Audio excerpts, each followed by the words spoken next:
गणाधीश जो ईश सर्वा गुणांचा मूळारंभ आरंभ तो निर्गुणाचा नमो शारदा मूळ चत्वार वाचा गमू पंथ आनंत या राघवाचा जय जय रघुवीर समर्थ. नमस्कार. आज दुर्गाष्टमी. तुम्हा सर्वांना दुर्गाष्टमीच्या हार्दिक शुभेच्छा. गेली 9 दिवस आपण एकेका महाविद्येचा अभ्यास करत आहोत. आज 9वी महाविद्या मातंगी हिच्याबद्दल आपण जाणून घेणार आहोत. मातंगी हिचा वर्ण जो आहे तो आहे हिरवा रंग आणि तिच्या हातामध्ये आहे वीणा आणि तिच्या दोन बाजूला 2 पोपट बसलेले आहेत.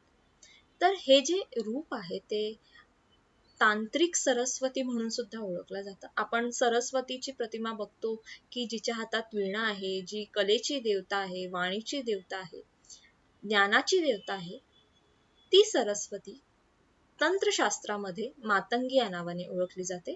आणि मातंगीचा एक अर्थ असाही होतो की मतंग मुनींची कन्या. तर या गोष्टीकडे आपण येऊया. मतंग मुनी. मतंग हे जे होते हे चांडाळ या वर्गातले होते. आता चांडाळ म्हणजे कोण, तर जे लोक प्राण्यांचं मांस, मेलेल्या ज्या गोष्टी असतात त्यांचं मांस खाऊन जगत होते, हा जो वर्ग होता तो चांडाळ म्हणून ओळखला जायचा. आणि त्याच्यामधले हे मुनी होते, त्यांना त्यांची इच्छा होती की आपल्याला सुद्धा ब्राह्मणत्व प्राप्त व्हावं, म्हणून मतंग मुनींनी तपस्या केली. त्यांनी इंद्राची तपस्या केली असं सांगितलं जातं. काही ठिकाणी असं वर्णलेलं आहे की त्यांनी त्रिपुर सुंदरीची तपस्या केली आणि त्रिपुर सुंदरीने त्यांना एक देवी म्हणजे एक कन्या दिली आणि जिचं नाव होतं मातंगी पडलं, कारण की मतंग मुनींची कन्या म्हणून तिचं नाव मातंगी पडलं. तिला हिरवा रंग होता साधारण. तर ही कथा सांगितली जाते की मतंग मुनींना आशीर्वाद म्हणून जी कन्या मिळाली ती म्हणजे मातंगी, आणि म्हणूनच तिला चांडाळिनी असं सुद्धा म्हणतात, कारण मतंग मुनी त्या समाजातले होते. त्यानंतर एक वेगळी गोष्ट सांगितली जाते की मातंगीला उच्चिष्ट मातंगी असं सुद्धा म्हणतात. एके दिवशी झालं असं की विष्णू आणि लक्ष्मी हे दोघंही पार्वतीकडे गेले आणि तिथे पार्वतीने त्यांना जेवायला वाढलं. जेवायला वाढल्यानंतर खाताना काही उष्ट अन्न त्यांचं बाहेर पडलं, खाली पडलं.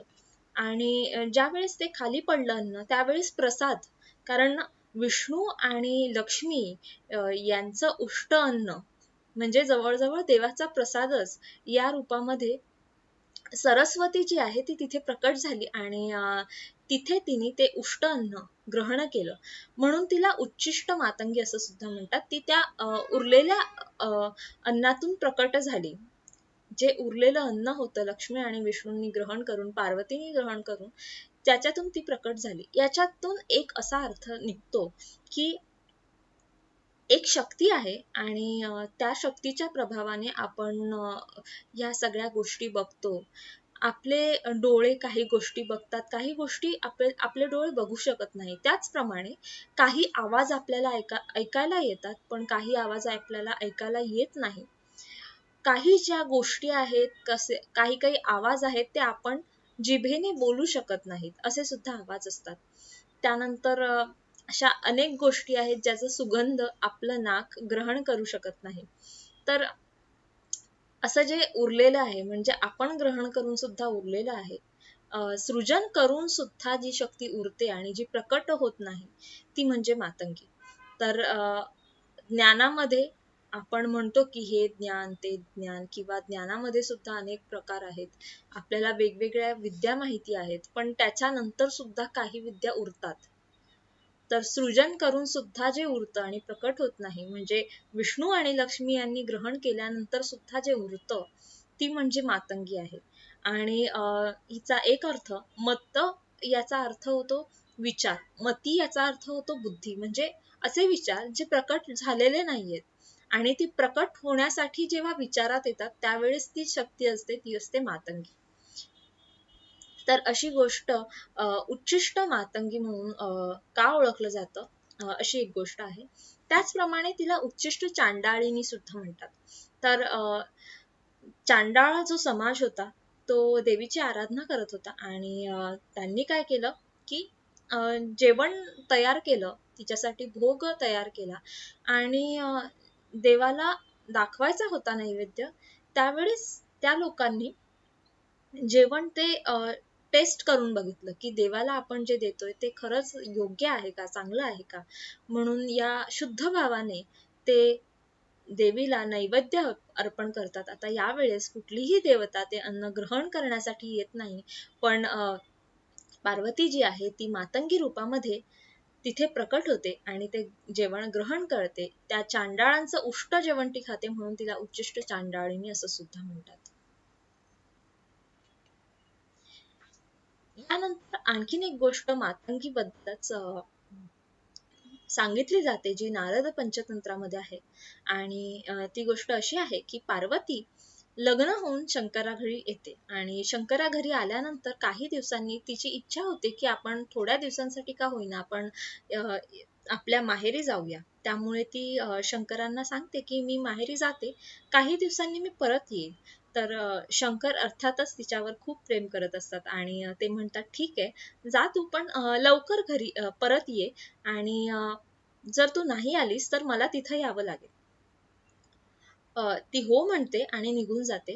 गेल्यानंतर तिला लक्षातच राहत नाही किती दिवस गेले आणि असे अनेक दिवस होऊन जातात. शेवटी शंकर तिच्या प्रेमापोटी तिथे येतात आणि ते एका ज्वेलरी म्हणजे दागिने विकणारा माणूस जो असतो त्याचं रूप घेऊन येतात. सगळे दागिने ते पार्वतीच्या घराजवळ जाऊन तिथे हाक मारतात पार्वतीला आणि पार्वती दागिने घ्यायचे म्हणून, विकत घ्यायचे म्हणून खाली येते. ती दागिने पसंत करते, अनेक दागिने बघते आणि ती विचारते आता ह्याचं मूल्य सांगा काय आहे म्हणून. तर त्यावेळेस शंकर तिला विचारतात की तू माझ्यासोबत रत हो, अशी ती इच्छा व्यक्त करतात. तर पार्वती साहजिकच अत्यंत क्रोधित होते आणि त्यानंतर ती आपल्या ज्ञानाने, आपल्या योगाने हे जाणते की समोर जो आलेला आहे तो प्रत्यक्ष शिवच आहे, शंकरच आहे. त्यामुळे ती आनंदी होते आणि ती हो म्हणते. त्याच्यानंतर शंकर पुन्हा आपापल्या ठिकाणी जातात आणि पार्वती चांडाळिनीचं रूप घेते आणि चांडाळिनीचं रूप घेऊन ती परत कैलासावर जाते. तिथे शंकर भेटतात आणि ती शंकरांना सांगते की मला इथे तपस्या करण्यासाठी थोडी जागा हवी आहे, तर त्याच इच्छेने मी इथे आलेली आहे. त्यावेळेस शंकर तिला ओळखतात की ही दुसरी कोणी नसून पार्वतीच आहे आणि ते स्वतः चांडाळाचं रूप घेतात आणि त्यानंतर ते दोघं एकत्र येतात. अशी एक कथा आहे, त्यामुळे तिला चांडाळिनी असं सुद्धा म्हणतात. तर ही कथा झाली मातंगीची. आता आपण काही गोष्टी मातंगीच्या ज्या आहेत त्या राजयोगावर किंवा आपण जेव्हा चक्राचं ज्ञान म्हणतो, जे आध्यात्मिक स्तरावर आपण प्रत्येक महाविद्येचा थोडा का होईना अभ्यास केला आहे त्या पद्धतीने जाणून घेऊया. तर सृजन जे होतं ते एका वाणीने झाले आहे. आपण म्हणतो की ओंकार हा सर्वात प्रथम नाद निर्माण झाला आणि त्यानंतरच सर्व सृष्टी निर्माण झाली. तर हा जो ओंकार आहे, ही जी वाणी आहे ती नित्य आहे आणि ही जी नित्य असलेली वाणी आहे ती सृष्टी म्हणजे सृजन निर्माण करते. तर वाणीच्या 4 अवस्था सांगितल्या जातात: परा, पश्यंती, मध्यमा आणि वैखरी. परा ही जी वाणी आहे ती अतिशय सूक्ष्म म्हणजे सपोज 100% असेल तर त्यापैकी 1%च वैखरीमध्ये येत असेल. काही विचार आपण करतो पण ते आपल्या मुखावर, आपल्या जिभेवर येत नाहीत. तर वैखरी ही शेवटची अवस्था आहे आणि ती प्रकट होते. आणि परा ही जी अवस्था ही पहिली अवस्था आहे जिथे खरंच स्फुरण होतं, ती अवस्था म्हणजे परा.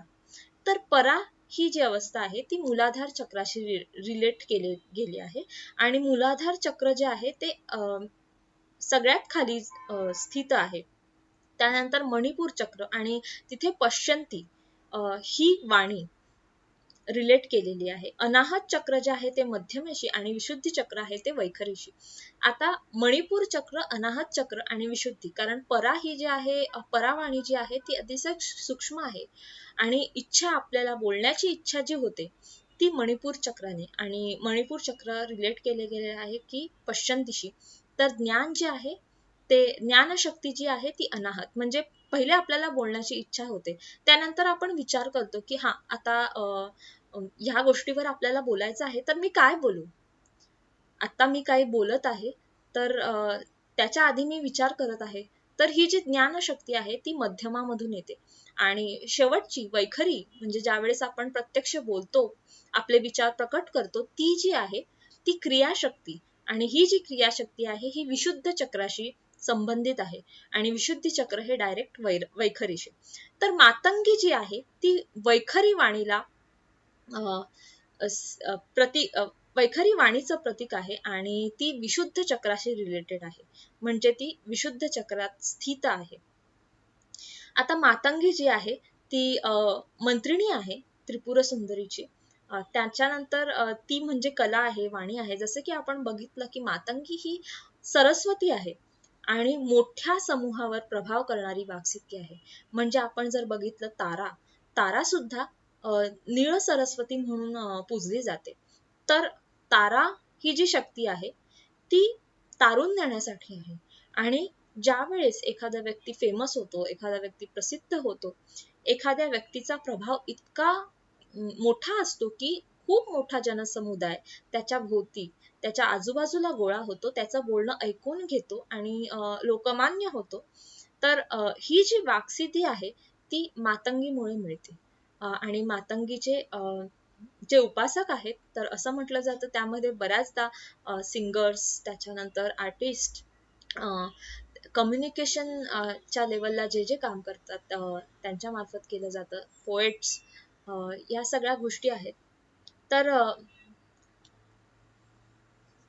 मातंगी हा जो अवतार आहे तो श्रीराम अवताराशी रिलेट केला गेला आहे. आता आपण बघतो गोष्ट श्रीराम आणि शबरीची. तर शबरी ही जी होती ही अतिशय एका छोट्या गावातून ज्यावेळेस तिचं लग्न ठरतं आणि ती बघते की या मुक्या प्राण्यांना माझ्यामुळे माझ्या लग्नासाठी मरावं लागणार आहे, त्यावेळेस तिचा जीव कासावीस होतो. कारण ज्या छोट्या छोट्या पिल्लांबरोबर ती खेळत असते त्यांनाच जेव्हा तिच्या लग्नासाठी लोकांना जेवण घालण्यासाठी मारण्याचं ठरतं, त्यावेळेस ती सगळ्यांना त्या ज्या शेळ्या असतात त्या सगळ्यांना सोडून देते आणि स्वतः सुद्धा तिथून पळून जाते. पळून जाऊन ती एका आश्रमात येते आणि त्याच्या बाजूला एक नदी असते आणि नदीच्या तीरी एक झाड असतं. तर झाडामध्ये ती झाडावर बसलेली असते आणि ती बघते की काही ऋषी मुनी तिकडनं ये जा करत असतात. तर ती काय करते, ऋषी मुनी ज्या वेळेस येतात त्याच्या आधी ती संपूर्ण जो रस्ता आहे तो स्वच्छ करते आणि परत आपल्या झाडावर जाऊन बसते. असं एकदा होतं, दुसऱ्यांदा होतं, तिसऱ्यांदा होतं. त्याच्यानंतर मुनींना सुद्धा लक्षात येतं की कोणतरी इकडची साफसफाई करून जात आहेत, म्हणून ते विचार करतात बघूया म्हणून कोण आहे. आणि त्यांना कळतं की ती शबरी आहे. शबरी लहान असते आणि ते जे मुनी असतात ते असतात मतंग मुनी. अर्थातच आपण बघितलं मातंगी जी आहे ती मतंग मुनींची कन्या. तर आपण शबरीच्या उष्ट्या बोरांची गोष्ट ऐकलेली असेल की ती जे पण फळ खाते पहिले चाखते आणि नंतर जे उष्ट असेल ते श्रीरामांना देते.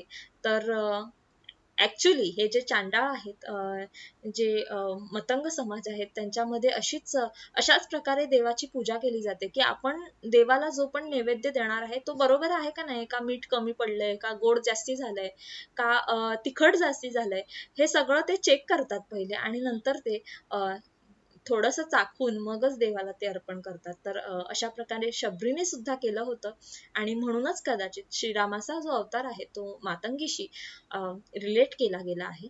आणि दुसऱ्या एका तंत्रात श्रीरामाचा अवतार हा तारेशी रिलेट केला जातो. तारा ही सुद्धा वाणीची देवता आहे आणि ती बृहस्पतीची पत्नी आहे. तर गुरुची शक्ती जी आहे ती श्रीरामांसोबत होतीच. अशा प्रकारे श्रीरामाचा अवतार त्याही तंत्रानुसार तारेसोबत रिलेट केला जाऊ शकतो. आपण प्रत्येक महाविद्यानंतर एका संताची माहिती घेतो, परंतु मी अनेक रेफरन्सेस बघितले, पण मला मातंगी उपासक असं प्रत्यक्ष कुठला संदर्भ मिळाला नाही. म्हणून आपण आज मातंगी बद्दल बोलताना कुठल्याही संतांचा असा डायरेक्ट उल्लेख करणार नाहीये.